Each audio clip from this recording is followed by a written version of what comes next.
Estamos en el domingo 13º después de Pentecostés y los textos correspondientes son los siguientes. La epístola se toma de San Pablo a los Gálatas y dice: Hermanos, las promesas fueron dichas a Abraham y al descendiente de él. No se dice y a los descendientes de él, cual si se tratase de muchos, sino como uno precisamente, y el descendiente, el cual es Cristo. Esto significa que, habiendo hecho Dios una alianza con Abraham en debida forma, la ley que fue hecha 430 años después no la abroga ni la anula a esa promesa, porque si la herencia se nos da por la ley, ya no es la promesa. Y Dios hizo por medio de la promesa la donación a Abraham. Pues entonces diréis: ¿para qué ha servido la ley? Úsose como freno de las transgresiones hasta que viniese el descendiente de Abraham, a quien había hecho la promesa, promulgada por los ángeles por medio de un mediador que fue Moisés. Mas el mediador no es para uno solo, y Dios estaba solo cuando hizo la promesa. Luego, ¿la ley es contra las promesas de Dios? No, porque si la ley pudiese dar la verdadera vida, la justificación vendría verdaderamente de la ley. Mas la ley escrita dejó todas las cosas sujetas al pecado, para que la promesa fuera dada a los creyentes por la fe en Jesucristo. El Evangelio se toma de San Lucas y dice: En aquel tiempo, yendo Jesús a Jerusalén, pasaba por medio de Samaria y de Galilea, y al entrar en una aldea le salieron 10 leprosos, los cuales se pararon lejos y alzaron la voz diciendo: Jesús, Maestro, apiádate de nosotros. El cual, al verlos, dijo: Id y mostraos a los sacerdotes. Y aconteció que mientras iban, quedaron sanos. Y uno de ellos, cuando vio que había quedado limpio, volvió glorificando a Dios a grandes voces y se postró en tierra a los pies de Jesús, dándole gracias. Y este era samaritano. Jesús le dijo entonces: Pero no son 10 los curados, y los otros 9. No ha habido quien volviese a dar gloria a Dios sino este extranjero. Y le dijo: Levántate, vete, porque tu fe te ha salvado. Escuchamos, queridos fieles, en la epístola un fragmento de la resolución que da San Pablo a los cristianos habitantes de Galacia. Sepan ustedes que todos estos que tuvo a bien convertir San Pablo eran paganos que se convirtieron a la fe cristiana. Pero esta gente, los Gálatas, se dejaron engañar en algún momento por la secta judaizante. Estos fariseos, a medio convertir al cristianismo, que trataban de compaginar la fe cristiana haciéndola pasar por el judaísmo. Estos hombres decían que todo fiel que quisiera incorporarse a Cristo nuestro Señor tenía que hacerlo a través del judaísmo. Tenía que pasar por esa puerta, por la circuncisión, por los ritos rabínicos, si no, no podía incorporarse a la fe de nuestro Señor. Y así, observando la ley mosaica, siendo parte del pueblo judío, serían unidos a Cristo. Decían que al fin y al cabo Cristo fue judío. Y eso predicaban, y los Gálatas lo aceptaron, atribuyendo a la ley mosaica un valor justificativo que no tiene la ley, haciéndose más judíos que cristianos. Y cuando vio esto, San Pablo se dio cuenta que no era nada ritual ni accesorio a la fe. Esta secta de los judaizantes estaba, el fondo de toda esta situación era la insuficiencia o suficiencia del sacrificio de nuestro Señor Jesucristo en la cruz. Ninguna otra cosa más que eso. Porque decir que las obras de la ley mosaica, las obras de la ley antigua eran necesarias todavía, era para alcanzar la salvación, era una injuria al sacrificio de nuestro Señor. ¿De qué sirve entonces si la ley misma justificaba antes de Cristo? ¿Para qué sirve? ¿Para qué sirvió que hubiera venido Cristo? Pero esta ley era simplemente una preparación y una sombra de la luz que venía a traer Cristo nuestro Señor, Dios Redentor. Y argumenta San Pablo que habla mucho sobre esta promesa, y es un fragmento de la Escritura un poco oscuro. Habla San Pablo que esa promesa, que la promesa que Dios hizo a Yahvé, para esa promesa, para que se cumpliera, no era necesaria la ley antigua. No era necesaria. Y claro, eso escandalizaba a aquellos que se apegaban a la ley judía. Y eso hizo tronar a esos judaizantes que veían que San Pablo admitía a los gentiles de Galacia a la fe, sin obligarles a que se circuncidaran, sin obligarles a que guardaran el sábado, sin obligarles a todo eso que el judaísmo sí obligaba. Y claro que se escandalizaba. porque eso equivalía, lo que hacía San Pablo, a la negación de los privilegios del pueblo judío. Equivalía a la negación de la ley antigua. ¿Cómo podía ser? ¿Cómo iba a invalidar Jesucristo la ley antigua? Pues sí, tal cual. Esa promesa, la famosa promesa de la que habla San Pablo, no es otra que la que Yahvé le hizo a Abraham, y que era santificar a todos los pueblos en el pueblo de Abraham. Santificar a todas las naciones, levantarlas después del pecado original. Y esta promesa era realmente un testamento. ¿Y por qué era un testamento? ¿Por qué le llamamos así? Porque esa promesa fue dada para Abraham y para su descendencia, para todos los hijos de Abraham, para que en ellos se cumpliera esa promesa.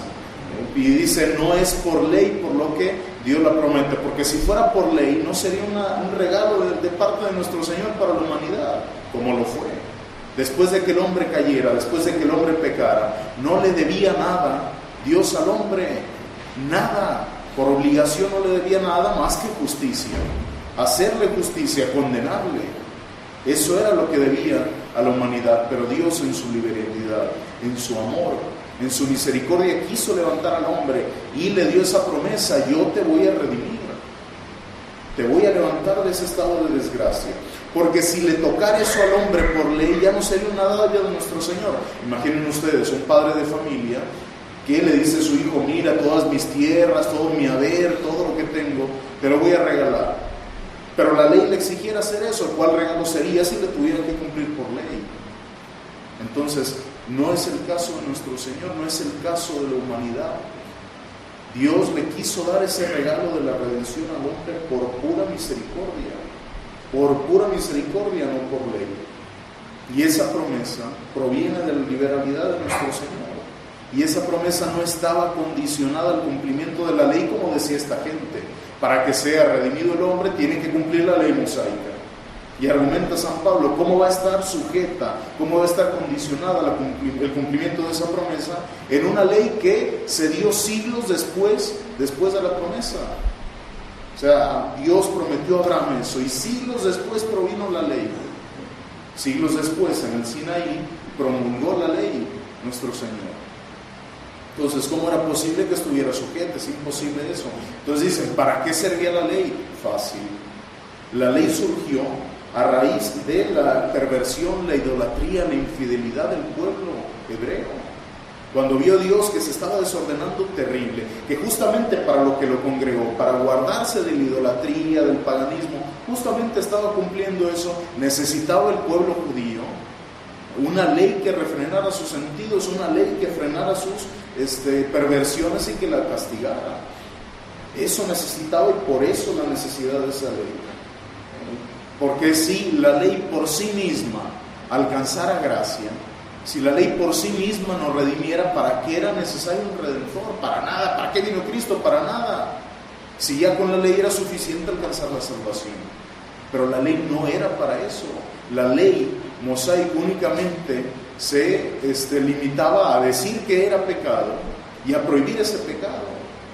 Por eso una ley de muerte, una ley que te dice qué cosas son las que traen muerte para el alma, pero en sí mismo no hay nada que levante al hombre de su estado de pecado.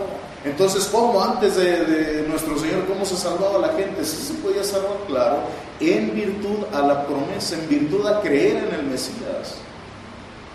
De forma que si nosotros arrancamos esa esperanza del Salvador en el pueblo judío, no queda nada, no sirve para nada.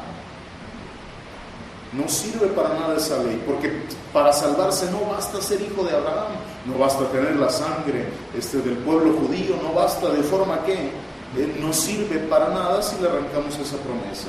Ahora, porque lo que es necesario para alcanzar la gracia es ser hijo de Dios, no simplemente ser hijo de Abraham, porque no sirve de nada ser hijo de Abraham si no se es hijo de Dios. Y para ser hijo adoptivo de Dios, necesariamente tenemos que estar unidos al Hijo natural de Dios, que es Jesucristo, el único Hijo natural de Dios, que es Dios Hijo. Por eso ahí vemos lo retorcido de la mente judía, que tergiversaba esa promesa que le dio Yahvé de santificar en todos los pueblos. ¿Y qué quisieron ellos entender? Quisieron creer que la salvación estaba circunscrita, que al pueblo judío, que únicamente la salvación radicaría en ellos, de tal forma que todo el mundo para salvarse tendría que hacerse judío. Que ahí de esa forma santificaría Dios al mundo, no extenderse a toda nación, a toda lengua, a toda raza, como lo hizo la Iglesia Católica, no, al contrario, todo el mundo para salvarse tenía que hacerse judío. Y así, y de eso, de ese creer de la promesa de nuestro Señor, de ese creer de la promesa de Yahvé, hay un solo paso para la dominación universal y terrena. Ya vamos entendiendo por dónde va el libro. Y llegó Cristo después de eso a cumplir esa promesa, abrogando la legislación de la ley antigua por inútil totalmente, porque era un régimen accidental y transitorio que no tenía ninguna razón de ser cuando llegara el Evangelio, porque era la sombra, era la preparación únicamente para el Evangelio. ¿De qué me sirve la preparación cuando yo tengo ya lo que me prepara? Porque todos estos, después de haber esperado y guardándose y guardando la ley, esperado el Mesías, cuando lo tenían enfrente de nada les sirvió, porque no le reconocieron, no le supieron reconocer. Y el Evangelio que hoy escuchamos, queridos fieles, de estos leprosos, es una aplicación perfecta de lo que acabamos de decir, de lo que decía San Pablo. A estos hombres, nuestro Señor les presenta a estos hombres a Cristo, Él les manda presentarse entre los sacerdotes. Y es el único caso de la Escritura donde vamos a escuchar que nuestro Señor manda a estos hombres, a alguna persona entre los sacerdotes. Y es curioso, dice San Agustín, que la lepra de la cual se habla en el Evangelio, él quiere ver en esa lepra al pecado de mezclar verdades con mentiras, al mezclar la fe católica con herejías, con cosas ajenas a la fe, que así como la lepra va coloreando, que va haciendo perder su color natural, que va pudriendo el cuerpo parte por parte, al mezclarse la enfermedad con la salud, va pudriendo todo el cuerpo, así también en el cristiano que acepta verdades ajenas a la fe, sin sentirlo tal vez va pudriendo poco a poco su alma, de parte en parte pudriendo lo que estaba dominado por la verdad, por la gracia que era su alma, poco a poco se va pudriendo por esa mezcla con un agente extraño al cuerpo. ¿Y cuál era la solución? Ustedes saben que todo lo que hay en el Antiguo Testamento tiene eficacia o razón de ser por ser una figura de algo del Nuevo Testamento, por la nueva promesa, la nueva alianza que es nuestro Señor y la Iglesia.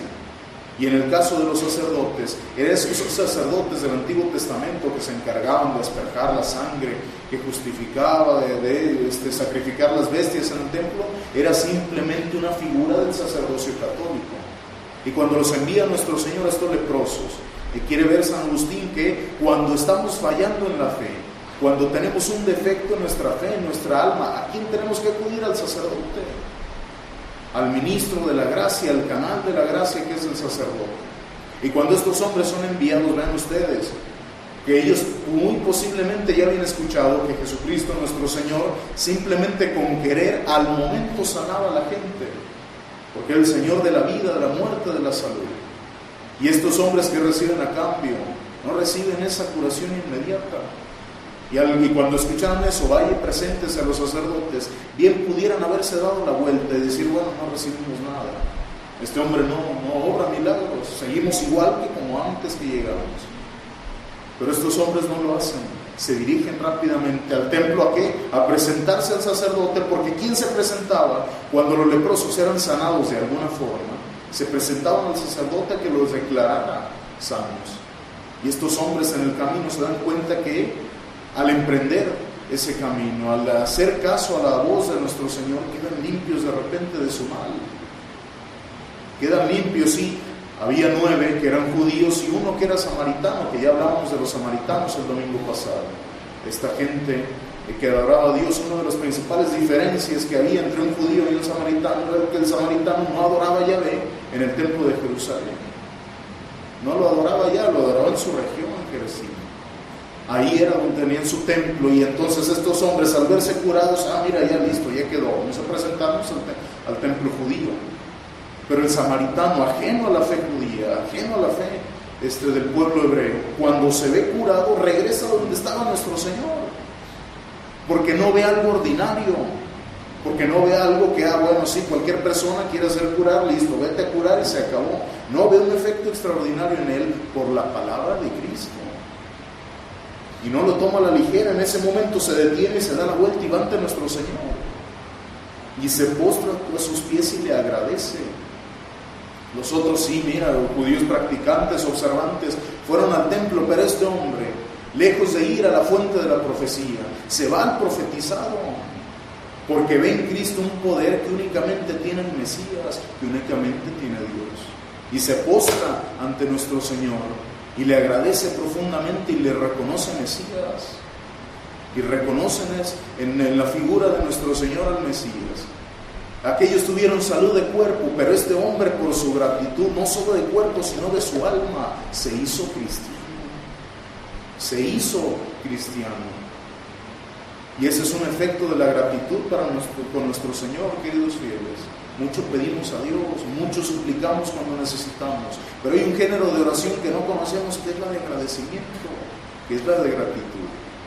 Y cuando no lo hacemos, como cuando somos hijos ingratos con nuestro Señor, cuando nos concede tantas gracias y nunca le agradecemos ni sabemos corresponder, dice San Bernardo que por pura clemencia Dios deja de conceder lo que pide al cristiano. ¿Cómo que por clemencia? Claro que sí, porque cuanto más bienes nos da nuestro Señor y menos lo agradecemos, cuantas veces somos ingratos con Él, más pecamos y más aumentamos la iniquidad de nuestra alma. ¿Qué hace nuestro Señor? Por clemencia te voy a dejar de conceder lo que me pides para no aumentar los pecados en tu alma. ¿Por qué no me escuchas, Señor? Porque nada más sabes pedir.